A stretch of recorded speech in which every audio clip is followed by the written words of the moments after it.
Bonsoir à tous, merci d'être venus. Est-ce qu'on m'entend bien? Pour savoir. Ok, parfait. C'est un petit playtest pour savoir si je m'ajuste bien avec ma voix. Merci. Donc on va revenir un petit peu avant. Je prends dans le mauvais sens. Je suis en train de spoiler toute la présentation. Donc déjà, on va se présenter. Donc Alex, je te laisse le micro. Alors bonsoir à tous, moi c'est Alex Pastor, du coup j'ai fait un master en sciences cognitives, je pense que beaucoup d'entre vous voient ce que c'est. Puis ensuite je suis parti travailler en tant que coordinateur de playtest chez Ubisoft Montpellier, donc au laboratoire de recherche d'Ubisoft Montpellier. Et ensuite j'ai rejoint l'équipe de Playing Lab. Et donc moi je m'appelle Christophe Bellumeur, j'ai fait des études en game design. Donc pour ceux qui ne connaissent pas, c'est créer des intentions de jeu, avoir la vision et créer les règles du jeu pour les transmettre à l'équipe qui va le produire, donc les graphistes, les programmeurs, etc. Et donc je suis coordinateur game design à Playing Lab, c'est-à-dire que je fais le relais entre les besoins des développeurs, nos clients, et l'équipe qui est en charge des playtests chez nous.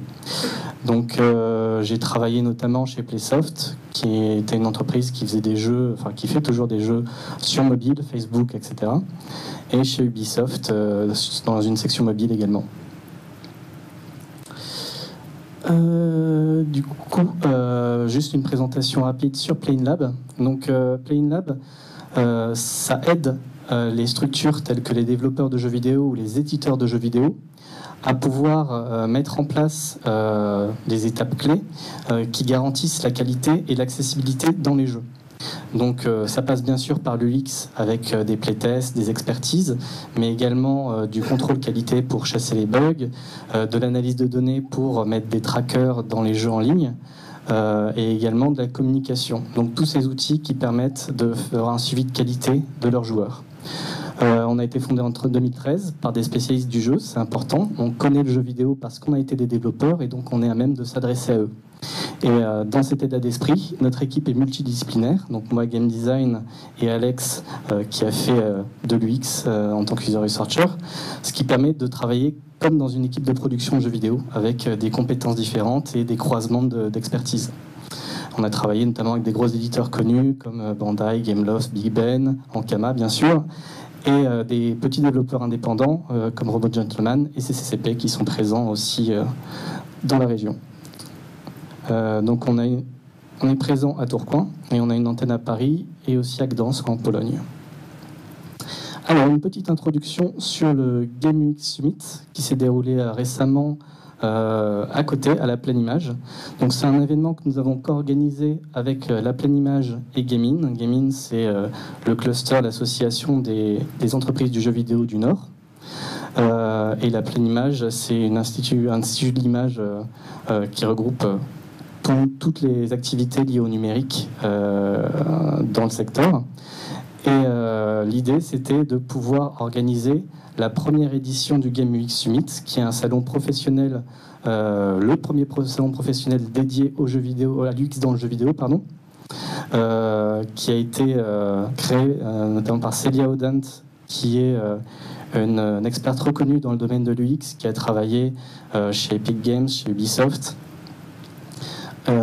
Et donc l'idée de ce salon, qui a déjà eu 2 éditions précédentes, c'était de pouvoir l'introduire en France et en Europe. Donc ça s'est organisé ici à Lille, et on est très fiers de cela. Et c'était l'occasion de faire venir des gens du monde entier. Donc comme j'ai dit, le premier Game UX Summit en Europe, on avait une star, une keynote de Darren Sugg, qui est le créateur de Fortnite, qui est un jeu qui cartonne en ce moment. On avait 8 conférences avec des intervenants venant du monde entier, du Brésil notamment, qui sont venus braver la pluie dans la région, avec des thématiques variées qui abordaient le portage d'un jeu PC assez hardcore, puisqu'il s'agissait d'un jeu de gestion sur mobile. Donc c'est des contraintes particulières. Comment appréhender l'expérience utilisateur dans le domaine de la réalité virtuelle. Donc c'était même l'approche de l'expérience utilisateur liée au sound design, par exemple dans un jeu AAA. Donc c'était vraiment très varié et du coup les gens étaient très contents, on est très fiers de ça. Et on avait pour un panel sélectionné des masterclass, donc réalisés par Celia Odent sur la partie expérience utilisateur et Parti Boukhoupar qui est un spécialiste de l'analyse de données. Voilà. Je ne sais pas si vous avez des questions liées à cet événement, si vous en avez entendu parler, mais ok. Donc on va tout de suite enchaîner avec notre conférence de ce soir, qui s'intitule « Je sais déjà ce que les joueurs veulent, et si on le vérifiait ?» Donc qu'est-ce que c'est que cette phrase, entre guillemets? Il s'agit d'une citation assez récurrente chez les développeurs de jeux, notamment les indépendants, qui souvent, quand ils font un jeu, ils veulent avoir le contrôle. C'est leur création. Et puis, ils ont une mauvaise image de ce qu'est le marketing, de l'influence des joueurs sur leur jeu, des attentes. Donc, ils sont très frileux. Ils veulent avoir le contrôle et ils considèrent qu'ils sont la cible et donc qu'ils sont le plus à même de savoir comment doit être le jeu et comment en faire quelque chose de qualité. Et quand on a ce genre de réponse, en général, on dit très bien. Il suffit juste de vérifier. Si vous êtes sûr de vous, on le met entre les mains des joueurs et puis on voit qu'est-ce qui se passe. Donc on insiste, parfois ils les organisent eux-mêmes, donc on les conseille là-dessus. Et en général, ce qui se passe, c'est ça. Donc ce qui se passe, c'est que c'est un ratage complet. En général, le joueur n'utilise pas du tout le jeu comme prévu. Donc on a un développeur qui est en train de rager. En général, il est caché, soit il regarde ça à travers une vidéo ou à travers une vitre sans teint, et il est en train de gueuler, mais non, c'est pas ça qu'il faut faire. Et donc on est en train de dire, on vous l'avait dit, d'où l'importance de le faire au plus tôt pour pouvoir anticiper les problèmes qui arriveraient plus tard et qu'on n'aurait plus le temps de corriger. Donc, pourquoi l'UX dans le jeu vidéo? C'est pas la seule raison. Il y a des raisons qui sont propres au marché, spécifiques au jeu. Dans un premier temps, il y a déjà la diversification du public. Avant, le jeu vidéo, c'était un média réservé à des jeunes adultes, des adolescents, des enfants, mais qui étaient déjà intéressés par le jeu vidéo, qui étaient des cibles de niche. Et ce qui s'est passé, notamment avec Zynga, qui est l'entreprise qui a créé Farmville sur Facebook, c'est que le jeu vidéo s'est ouvert au grand public. Et derrière, ça s'est encore plus développé lorsque les jeux, notamment c'était des jeux sociaux qui ont commencé là-dessus, se sont développés sur mobile, à la portée de tous. On pouvait en jouer dans toutes les conditions. Et donc ça a demandé de créer des nouveaux codes, des codes pour un public qui n'était pas habitué au jeu. Et donc, on a recruté des ergonomes, des spécialistes de la science cognitive. Zynga a beaucoup investi là-dedans et a posé des bases, notamment sur la création des didacticiels ou sur l'ergonomie et la création des boutons, qui ont inspiré toute une nouvelle génération de jeux. Il y a eu vraiment un avant et après pour moi. Donc il faut pouvoir s'adapter à n'importe quel type de public. Et maintenant, on a des serious games, des jeux éducatifs. Et donc, c'est des nouvelles types d'apprentissage qu'il faut mettre en place, des nouveaux types de publics. Ça demande de pouvoir le comprendre pour s'y adapter. Donc comme je disais, il y a la prolifération des plateformes. On ne joue pas sur PC comme on joue sur mobile. C'est des usages différents, des routines de jeu différents. Et pour ça, il faut comprendre son utilisateur. Est-ce qu'il joue chez lui, dans les toilettes, dans le métro? Pourquoi il va continuer à jouer? Qu'est-ce qui va déclencher son envie de jouer? Il faut pouvoir le comprendre pour que le jeu fonctionne. Derrière, il y a l'explosion de la concurrence qui est illustrée par le schéma ici. J'aurais pu prendre aussi des charts sur iOS, Android. C'est la même problématique, c'est-à-dire que à cause du boom de l'auto-édition, c'est-à-dire les développeurs peuvent maintenant très facilement sortir des jeux sur des plateformes ouvertes. Donc Steam, ça permet de sortir des jeux sur PC, mais voilà, iOS et Android sur mobile, c'est aussi beaucoup plus simple que ça ne pouvait l'être il y a quelques années de diffuser ces jeux. Ça fait qu'il y a beaucoup de concurrence. Et sur Steam, donc on voit que sur l'année 2016, il y a plus de 4000 jeux qui sont sortis, ce qui représente sur 3 ans 80% du catalogue. Et ça s'accélère d'année en année. Il y a de moins en moins de contraintes. Il y a de plus en plus de développeurs. Il y a de plus en plus d'outils pour développer simplement. Donc ça ne va pas s'arrêter. On parle d'indie-apocalypse, donc d'une sorte de bulle, de crise. Mais pour le moment, en tout cas, rien ne les arrête. Donc c'est des choses où, pour se différencier des autres, il faut pouvoir comprendre son jeu, comprendre ses utilisateurs et qu'est-ce qu'ils recherchent pour faire quelque chose de différenciant par rapport aux autres, pour pouvoir s'adresser aux joueurs et se faire remarquer en quelque sorte. Donc c'est différents types c'est une autre façon de faire de l'UX, mais c'est aussi de l'expérience utilisateur, plus dans la projection, dans l'anticipation, dans l'idée de créer des attentes et de pouvoir y répondre, de ne pas le décevoir lorsqu'on sort le jeu. Donc on va même vers de la communication en quelque sorte. Et le dernier point, c'est la taille des équipes de développement. Donc évidemment, on ne développe pas un jeu avec 100 personnes chez Ubisoft, comme on le fait avec une petite équipe, que ce soit CCCP, avec 5-10 développeurs.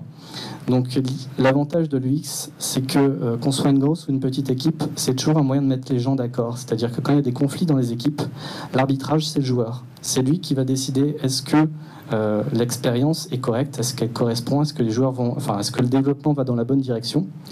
Donc en général, dans les petites équipes, il y a des problématiques on a la tête dans le guidon, on a du mal à avoir du recul parce qu'on fait beaucoup de choses tout le temps. On travaille beaucoup et donc faire des playtests, c'est un moyen de respirer, de prendre du recul et de voir est-ce qu'on va dans la bonne direction, est-ce que le joueur utilise le jeu de la façon dont on l'attend. Et dans les grosses équipes, c'est un moyen aussi, à travers le joueur, de mieux communiquer entre les équipes, de mettre tout le monde d'accord et de transmettre la vision entre tous les pôles. Donc l'UX, l'user researcher, il fait le lien à la fois entre les équipes et les joueurs, mais aussi entre les différents membres de l'équipe au sein du développement. Donc là, je vais te laisser la parole, Alex, sur... Alors moi, je vais vous parler... Vous m'entendez ? Oui. Moi, je vais vous parler des types de tests qu'on peut faire sur des jeux vidéo. Alors du coup, ça dépend à quel moment on va intervenir dans le processus de création d'un jeu vidéo. Du coup, au début, avant même de commencer à développer, on peut déjà faire des playtests. C'est-à-dire qu'on peut faire des interviews ou des focus group. Donc le principe, c'est en fait, on va faire venir des gens qui sont fans d'un type de jeu, par exemple du FPS. On va les faire venir et on va leur demander qu'est-ce qui leur plaît dans ce jeu ou qu'est-ce qu'ils aimeraient retrouver dans un jeu. Et ensuite, on va leur donner l'idée, l'essence du jeu qu'on aimerait développer et voir avec eux comment ils réagissent. Ce qui permet d'éviter de lancer énormément de développement dès le début, de se rendre compte que l'idée ne prendra jamais parce que les utilisateurs, c'est pas ce qu'ils attendent, et de tout mettre à la poubelle, entre guillemets. On va également, après, quand le jeu a commencé à être développé, on va pouvoir faire des tests d'utilisabilité. Donc les tests d'utilisabilité, ça va être de vérifier si les joueurs sont capables de faire ce que le développeur a imaginé ou aimerait que le joueur fasse avec le jeu. Donc ça, c'est le centre de qu'est-ce qu'on va vérifier sur un test d'utilisabilité. Encore ensuite, quand le jeu commence à être... On a fixé le gameplay, on a fixé les bases, on va pouvoir faire du test d'appréciation. Donc ça va être l'appréciation à court terme, est-ce que le joueur passe un bon moment pendant qu'il est en train de jouer, comme de l'appréciation sur du plus long terme, à savoir est-ce que le joueur a envie de revenir, est-ce que le joueur joue pendant des heures d'affilée sans se rendre compte que le temps passe. Et même une fois que le jeu est sorti ou qu'il est dans une phase quasiment finale, on va pouvoir faire de l'analyse de données. Donc en fait, comment ça se passe ? C'est les développeurs qui mettent un tag sur une action ou une situation qui se passe dans le jeu. Et à chaque fois que cette action ou cette situation apparaît dans le jeu par un utilisateur, en fait, on va récolter les données et on va pouvoir derrière regarder qui a fait quoi, quand.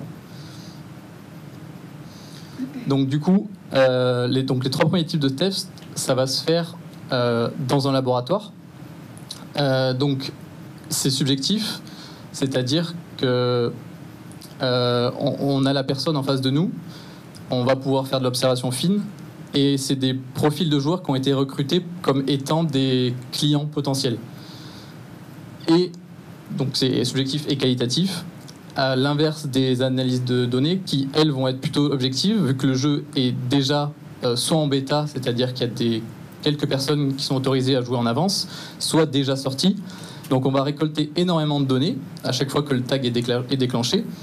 Mais le problème, c'est qu'on ne sait pas si cette personne vient juste essayer le jeu et qu'elle s'en va parce que ça ne lui plaît pas, ou si c'est des clients fidèles qui attendaient ce jeu depuis longtemps. Donc on va récolter énormément de données, mais on sait qu'est-ce qui s'est passé, mais on ne sait pas pourquoi. Par exemple, la personne quitte la session, elle ne revient jamais. On ne sait pas si c'est parce qu'elle n'a pas aimé le jeu ou si c'est juste qu'elle a trouvé un nouveau travail et donc elle a arrêté de jouer aux jeux vidéo. C'est impossible de savoir.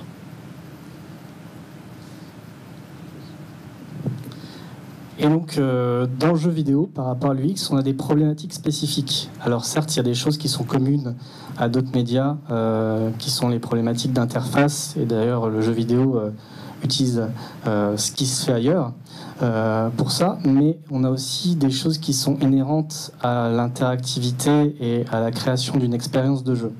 Donc l'expérience de jeu, en fait, c'est ce qui naît de la rencontre entre le jeu et sa manipulation par le joueur. Par exemple, c'est ce qui va faire sentir au joueur que dans un jeu de course, il y a une conduite qui est plus arcade ou une plus simulation. Ou dans un jeu narratif, c'est ce que le développeur va vouloir faire évoquer en termes d'émotion ou en termes de thématique. Donc c'est une intention du développeur et à travers le playtest, on va pouvoir vérifier si ça fonctionne auprès du joueur. Donc ça peut être aussi bien des choses différentes en termes de challenge, en termes de difficulté. Ce qu'on dit, c'est que tout peut être testé et donc l'expérience de jeu, c'est ce que va ressentir le joueur.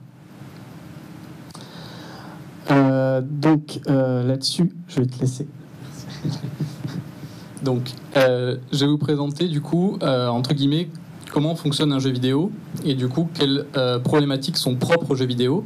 Donc ça, cette slide, ça va être sur le problème de utilisabilité, donc le premier point qu'on a évoqué tout à l'heure.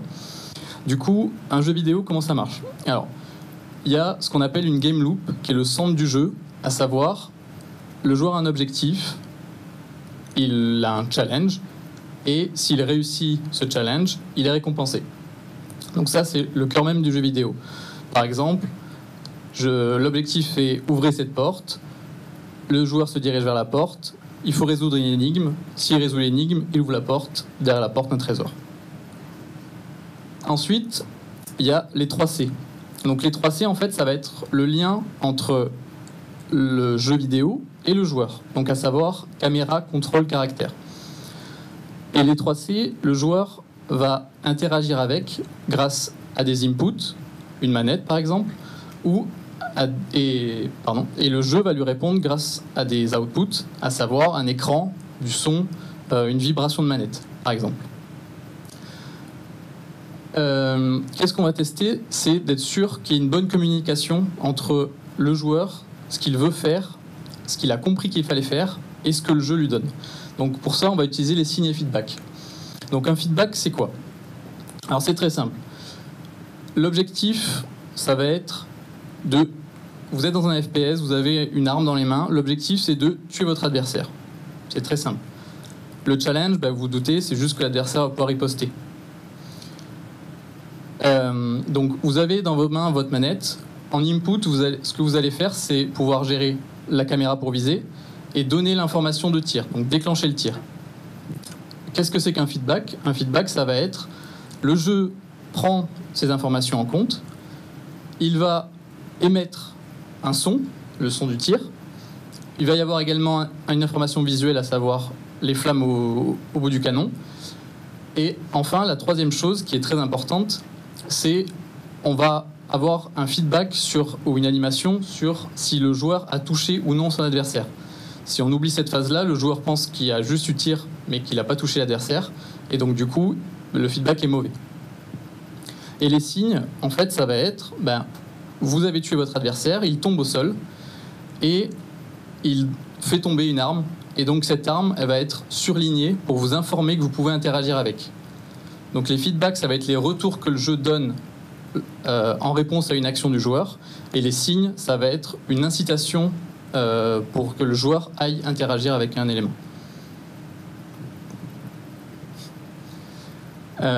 Donc ça c'était pour la utilisabilité. Au niveau de l'appréciation, en fait dans un jeu vidéo, il y a ce qu'on appelle donc une courbe de difficulté, parce que le but c'est de garder le joueur, de continuer à lui donner un intérêt pour le jeu.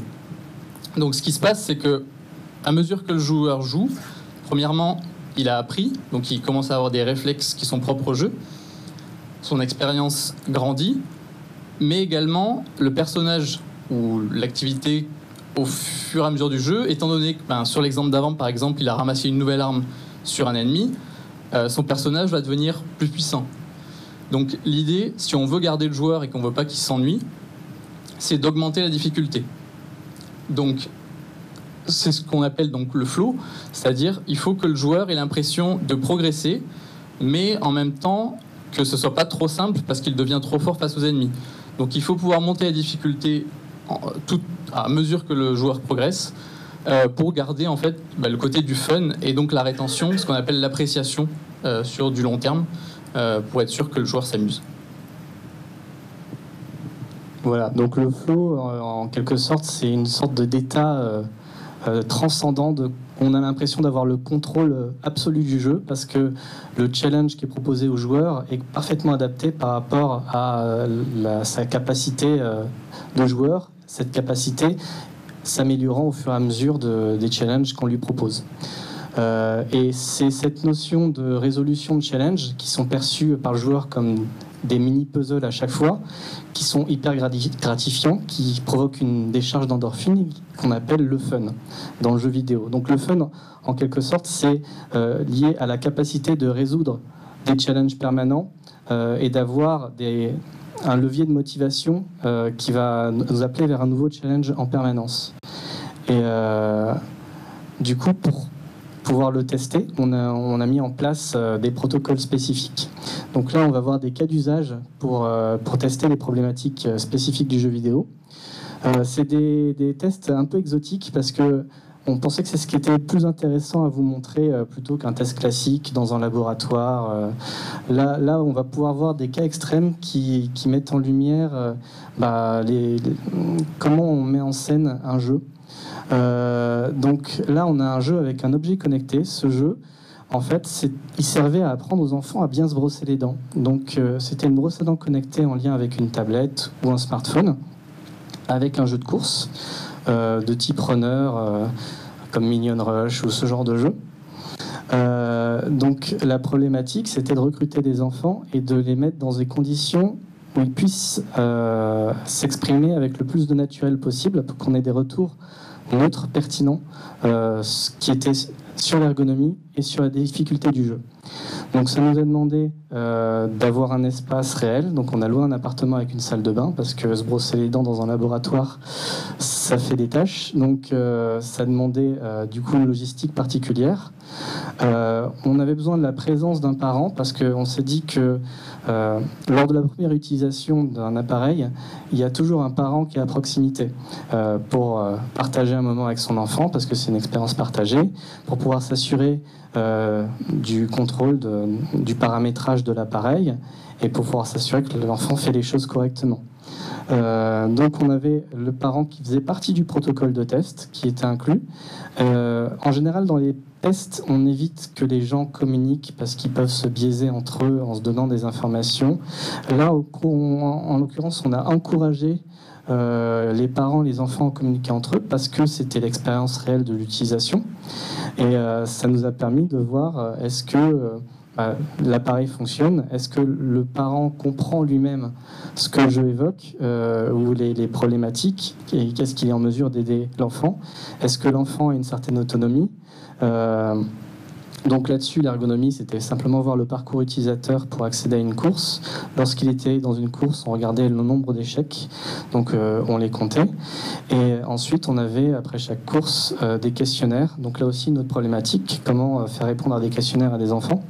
Donc on avait des questionnaires sous forme d'images avec des dessins. Donc par exemple, sur une grille d'évaluation à échelle de Likert, on avait des smileys pour qu'ils puissent se positionner sur un degré d'appréciation.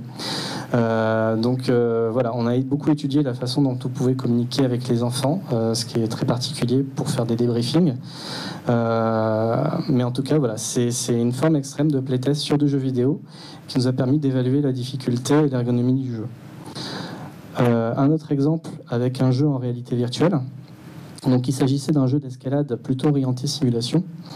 Donc là-dessus, il fallait pouvoir évaluer le degré d'immersion dans le jeu, la sensation de vertige qui devait découler de cette immersion, avec les problématiques de motion sickness, donc propres à la désorientation, qui sont des grosses problématiques en réalité virtuelle, l'aisance à escalader, puisque c'était la capacité, ce qu'on appelle les caractères dans les 3C, et évaluer le fun qui en découlait.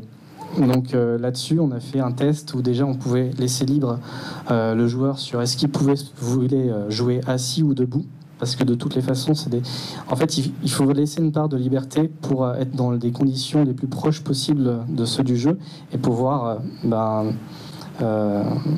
va dire, solliciter le jeu et le mettre en danger pour avoir le retour, parce que dans un playtest, ce qu'on cherche, c'est savoir ce qui marche pas avoir ce qui marche, parce que c'est bien de savoir ce qui marche, mais l'important, c'est quand même de corriger les problèmes. Donc on laissait les gens choisir s'ils étaient debout ou assis.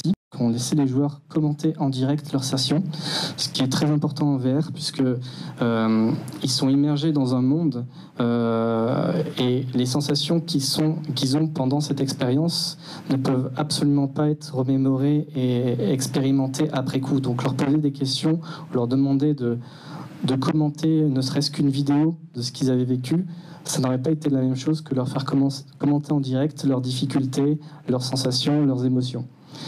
Donc là-dessus, ça nous a permis d'évaluer les problématiques qu'il y avait sur la reconnaissance des différents types de parois, sur les sensations de malaise, est-ce qu'ils avaient envie de vomir ou pas, est-ce qu'ils avaient des vertiges, est-ce qu'ils avaient l'impression de chanceler, est-ce qu'ils s'énervaient parce que la difficulté était trop élevée. Donc c'est là où il y a une notion de subjectivité, mais c'est là où on a aussi des choses intéressantes qui permettent d'améliorer les jeux. Un autre cas d'usage sur un jeu massivement multijoueur, donc comme World of Warcraft ou ce type de jeu, sauf qu'il y avait une composante coopération avec de la construction. Donc là-dessus, on avait d'abord l'évaluation des didacticiels pour qu'ils apprennent à savoir comment construire dans le jeu. On avait la compréhension des objectifs qu'on leur demandait dans le jeu et bien sûr l'évaluation de leur capacité à s'organiser, à communiquer et à réaliser ces objectifs et avoir le plaisir qui pouvait en découler. Donc là-dessus, c'est encore un autre type de protocole. On avait besoin d'avoir les joueurs dans la même pièce parce que sur des jeux massivement multijoueurs, il y a des problématiques serveurs, de bugs qui sont très récurrentes, donc il fallait pouvoir être très réactif pour chaque joueur.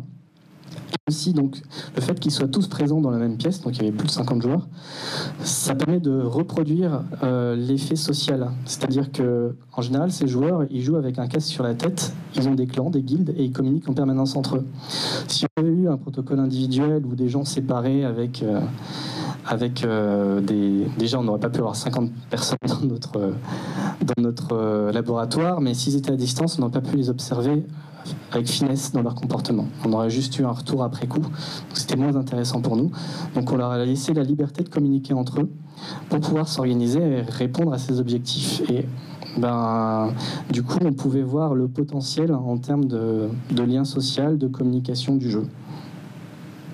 Donc là-dessus, ça permet de pouvoir l'équilibrer, de voir si les mécaniques fonctionnent. Est-ce qu'il y a des problèmes de communication avec le chat? Est-ce qu'il manque des fonctionnalités? Est-ce qu'ils comprennent les objectifs? Parce que s'ils les comprennent, ils vont vite se les communiquer entre eux. S'ils ne comprennent pas, en général, ils restent tous bloqués.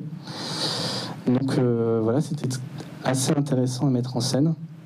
Et bien sûr, sur des protocoles plus classiques, on a un laboratoire de playtest. Donc l'avantage de ce laboratoire, c'est qu'il est personnalisable. Là, c'est des sessions de 5. Ce qu'on dit, c'est qu'avec 5 personnes, on peut déjà avoir plus de 70% des retours sur des problématiques d'utilisabilité. Mais si on veut, on a la double de taille de l'autre côté, donc on peut ouvrir avec le panneau. En fait, c'est un faux mur, c'est un panneau qui se dévoile, et on a le double de place si on veut pouvoir avoir des protocoles avec plus de joueurs qui permettent d'avoir des niveaux d'appréciation qui sont plus représentatifs. Derrière, on a des technologies qui nous permettent de mesurer l'activité humaine, telles que des bracelets électrodermaux, je ne sais pas comment on dit, ou de l'eye tracking. Et de l'observation discrète, c'est-à-dire qu'on peut accueillir le développeur derrière une vitre sans teint que l'on voit aussi. Ici, c'est la régie, depuis laquelle on peut contrôler des caméras à 360 degrés pour pouvoir zoomer, observer, choisir le joueur sur lequel on veut se concentrer. Et un microphone d'ambiance pour pouvoir avoir les réactions spontanées, les commentaires, c'est tout pourri. ce qui arrive. Et ce qui est important, c'est de pouvoir isoler les développeurs qui se rendent compte, en fait. Et ils demandent à pouvoir observer, à voir les réactions des joueurs, mais en même temps, il faut pouvoir les isoler pour ne pas que leur présence influence les joueurs, puisque dans ce cas-là, ils seront beaucoup plus gentils dans leur retour, et nous, on veut qu'ils soient méchants. Voilà, donc c'est tout pour nous. Donc on vous remercie pour votre attention, et on fait place aux questions.